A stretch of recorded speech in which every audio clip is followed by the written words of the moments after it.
राम राम दोस्तों। आज की जो वीडियो मैं आप लोगों के लिए बना रहा हूँ वो बाल पित्र के ऊपर है। बाल पित्र कौन होते हैं, किस प्रकार बनते हैं और कहाँ तक इन्हें देखना चाहिए। जो बाल पित्र होते हैं उन्हें देव पित्र भी कहा जाता है, उत पित्र भी कहा जाता है।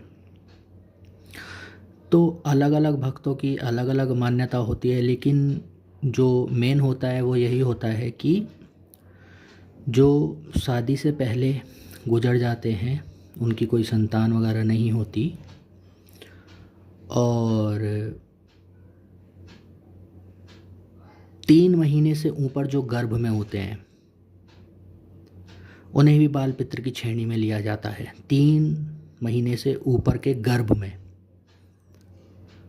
दूसरा, जो 11-12 वर्ष की तक की उम्र के बालक होते हैं उन्हें भी बाल पित्र या ऊत पित्र या देव पित्र की श्रेणी में लिया जाता है या उन्हें कहते हैं।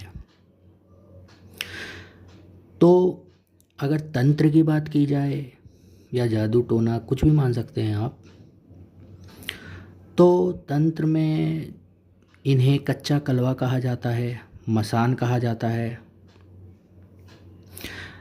तो अगर ये आपके जो बाल पित्र हैं या पित्र हैं, अगर आपके घर का खुद का नुकसान करने लग जाएं तो आप इन्हें मसान भी कह सकते हैं, कच्चा कलवा भी कह सकते हैं। तो ये बहुत शक्तिशाली माने जाते हैं। इनकी उम्र जो है वो समय के अनुसार बढ़ती चली जाती है, बढ़ती है, जैसे एक बालक की बढ़ती है वैसे बढ़ती चली जाती है। इनको कई बार ये स्थान मांगते हैं, कई बार इन्हें शुद्ध करना पड़ता है। बहुत ज़्यादा शक्तिशाली होते हैं। इनका संबंध सीधा सीधा विष्णु से होता है। ये कहीं भी आ जा सकते हैं, इनको कोई रोक टोक नहीं होती और बहुत ज़्यादा ताकतवर होते हैं। ये कहते हैं ना, एक ऊत 100 भूत, बिल्कुल बराबर होते हैं ये, मतलब बहुत ज़्यादा शक्तिशाली होते हैं। अगर मान लीजिए ये किसी जो ऊत पित्र हैं ये किसी का बुरा कर रहे हैं या घर में लगे हुए हैं, तो इनके कुछ जो आप पहचान सकते हैं, उसकी पहचान ये होती है कि रोग आएंगे आपके घर में। किसी बच्चे के बालक का पढ़ाई में मन नहीं लगेगा, कोर्ट कचहरी का ज़्यादा समस्या रहेगी, दिमाग स्थिर नहीं रहेगा, कभी इधर भागेगा कभी उधर भागेगा। तो ये होता है इसमें। अगर आप देखेंगे कि हम कहाँ से देखें हमारे बाल पित्र हैं या नहीं हैं, तो आप इनको कुल में सिर्फ़ और सिर्फ दादा तक देखें कि आपके दादा के कितने बच्चे थे और कोई बालक जो है वो बाल रूप में ख़त्म तो नहीं हुआ। बाल रूप में मैंने आपको बता चुका हूँ कि कैसे आप पहचानेंगे कि बाल थे या नहीं, 3 महीने से ऊपर के।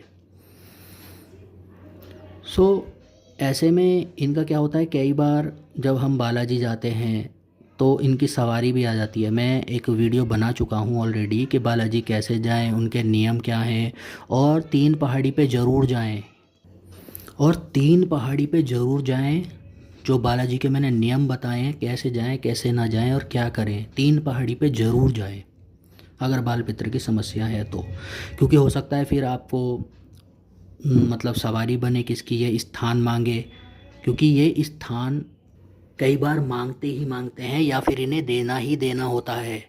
क्योंकि अगर आपके बाल पित्र की समस्या है तो 100% आपको स्थान देना होगा। और दूसरी बात यह है कि कई बार स्थान देने के बाद फिर ये भक्ति करते हैं आपके शरीर पे आके, और फिर ये जन कल्याण का काम करवाते हैं, क्योंकि भक्ति ही इनका एक मार्ग होता है। तो यह भी हो सकता है। तो आपको इनका ध्यान रखना है। और यदि आप मतलब आपको पहचान में यही आता है कि जैसे घर में शादी नहीं होती, बहुत सारी चीज़ें होती हैं, आप बहुत बार बालाजी चले जाते हैं, कई भक्तों पे चले जाते हैं, कई कई जगह चले जाते हैं लेकिन घर में आके समस्या लगती है, आपको बंधा बंधा सा दिमाग लगता है। तो ये सबसे शक्तिशाली ये बाल पितृ होते हैं, ये पितृ होते हैं, बाल पितृ, जिन्हें देव भी बोलते हैं हम, और बहुत ही ज़्यादा शक्तिशाली होते हैं ये, बहुत ज़्यादा। और कोई भी प्रेत हो, कोई भी मसान हो, कोई भी पितृ हो, इस बात को आप याद रखें कि वो डांटने से या गुस्सा करने से कभी भी नहीं हटते। ये सिर्फ़ और सिर्फ कोई भक्त जैसे डांट देते हैं, उन्हें फटकार लगा देते हैं, अपने अहंकार में कह देते हैं कि मैं तुझे इधर बांध दूंगा, उधर बांध दूंगा, ये कर दूंगा, तो ये और ज़्यादा क्रोधित हो जाते हैं। इनका न्याय सिर्फ़ और सिर्फ प्रेतराज सरकार ही करते हैं, बालाजी सरकार ही करती है। और एक बात का याद रखें कि इतनी जल्दी ये इसलिए नहीं कटते क्योंकि बालाजी सरकार का एक नियम यह भी है कि बालाजी सरकार पहले पूछती है कि तुम्हें क्या चाहिए और क्या नहीं, और यदि उन्होंने बोल दिया कि हमें ये चाहिए तो पहले वो उन्हें देती हैं, और देने के बाद यदि वो उस व्यक्ति के पक्ष में कार्य नहीं करती तो फिर उसके बाद बालाजी या प्रेतराज सरकार अपना दंड करते हैं, दंड देते हैं उन्हें। तो सारा जो है वो सब बालाजी सरकार पे ही है। तंत्र में इनका कई बार बालक होते हैं तो जो जादू टोने तंत्र वगैरह करने वाले होते हैं वो उन्हें ले जाते हैं और उन्हें कच्चा कलवा किसी के घर में भेज देते हैं। तो कई बार जैसे मान ले आपके घर का कोई पितृ था, किसी तांत्रिक ने तंत्र करके और उसको उठा के ले गए वहाँ से, और अब उस तंत्र के माध्यम से वो अपने काम करा रहे हैं, किसी के घर में भेज रहे हैं, उसका बुरा करा रहे हैं या किसी और का बुरा करा रहे हैं। तो कई बार वो आपके यहाँ आके भी कहते हैं कि भाई मेरी मुक्ति करवाओ, मैं बंधन में हूँ। तो यह भी एक कारण होता है आपके घर की समस्याओं का। तो एक ये भी है कि भाई ऊत पितृ जो होते हैं, मतलब जो अकाल मृत्यु में मरे हों, इन्हें बाल पितृ भी कहते हैं। मतलब इनकी विधि विधान से इनकी मुक्ति कराना बहुत ज़रूरी होता है। कई बार इन्हें पितृदोष भी कहते हैं। पितृदोष, तो पितृदोष में भी ये देखना पड़ता है कि कहीं ऊत तो नहीं है। तो ये सारी चीज़ें होती हैं और बहुत ही गंभीर समस्या होती है ये ऊतों की। तो जो मेन चीज़ जो इसमें होती है, जो आपकी समस्याएं दूर नहीं होती, पहली यही होती है कि ये स्थान मांगते हैं, अपनी मुक्ति मांगते हैं, और जब ये मुक्त हो जाते हैं तो ये आपके भंडार भर देते हैं और किसी को घर में घुसने नहीं देते, अला बला किसी को भी। कहते हैं, आपने भी सुना होगा कि आपके पितृ खुश हैं तो कोई तंत्र आप पे कार्य नहीं करेगा, वो यही चीज़ होती है। तो जब ये खुश हो जाते हैं तो आपके शरीर पे भी आते हैं, कई बार आपको बताते भी हैं कि भाई ये चीज़ है, और जन कल्याण का काम भी करते हैं।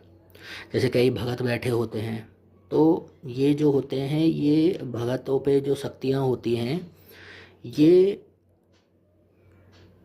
दूत होते हैं। कई बार दूत भेज देते हैं, गण भेज देते हैं जो देवी देवता होते हैं खुश होके, तो वह दूत ही बताते हैं उन्हें। और एक बात और याद रखें, अगर आपको इस प्रकार की समस्या है ऊतों की या पितरों की, तो जितनी पूजा पाठ करोगे उतना ही ज़्यादा आप दुख पाओगे, संकट लगेगा आपको, और आप अपने में बोलोगे कि यार मैं इतनी ज़्यादा पूजा पाठ कर रहा हूँ फिर इतनी समस्या क्यों आ रही है। तो उन्हें देखो, समझो, पीढ़ी में घुसो, पूछो कि कोई बाल पितर तो नहीं था, कोई कुछ तो नहीं था। और ये देखो, इतनी जल्दी चीज़ें कटती नहीं है कि बालाजी आप जा रहे हो, बालाजी भी जाने के नियम होते हैं, नियम से जाइए, और कई बार वहाँ जाना पड़ता है। अन्यथा आप तांत्रिकों के चक्कर काटते रहें, 50-60 हज़ार, 1 लाख 2 लाख रुपए वो मांगते हैं, लेकिन तब भी आपकी समस्याएं वैसी की वैसी ही बनी रहती हैं। लेकिन बालाजी का क्या खर्चा होता है? कोई खर्चा नहीं है बालाजी का। अरे भाई, लोगों ने बसें लगा रखी हैं, आप बसों में जा सकते हो। और एक बात का और ध्यान रखें कि जो बालाजी जाने के नियम हैं, मैंने वो वीडियो बना रखी है, उसको ज़रूर देखें, तभी आपके संकट कटेंगे, तभी आप ठीक हो पाओगे। और इनको भक्ति के मार्ग से ही ठीक किया जा सकता है, स्थान वगैरह देके। और देखिए, मैं कभी भी किसी को ये नहीं कहता कि आप किसी भगत के पास जाओ, लेकिन रोल होता है भगत के पास। बालाजी का तो आप जा सकते हो, कोई अगर बालाजी का है तो, क्योंकि फिर उसकी शक्तियाँ आपके साथ लग जाती हैं, कार्य करने लग जाती हैं कम से कम। क्योंकि ये जो बाल पित्र वगैरह होती हैं, अगर इस प्रकार की समस्या होती है, घर में मृत्यु वगैरह होती हैं एक के बाद एक, एक के बाद एक, क्योंकि ये रोकते नहीं है किसी को भी, तो आपको इनकी मुक्ति करानी पड़ती है। तो आज की वीडियो बस इतना ही। आशा करता हूँ कि आपको अच्छी लगे, और सीताराम आप करते रहें। जय श्री राम, जय बालाजी महाराज, जय बाबा मोहन राम।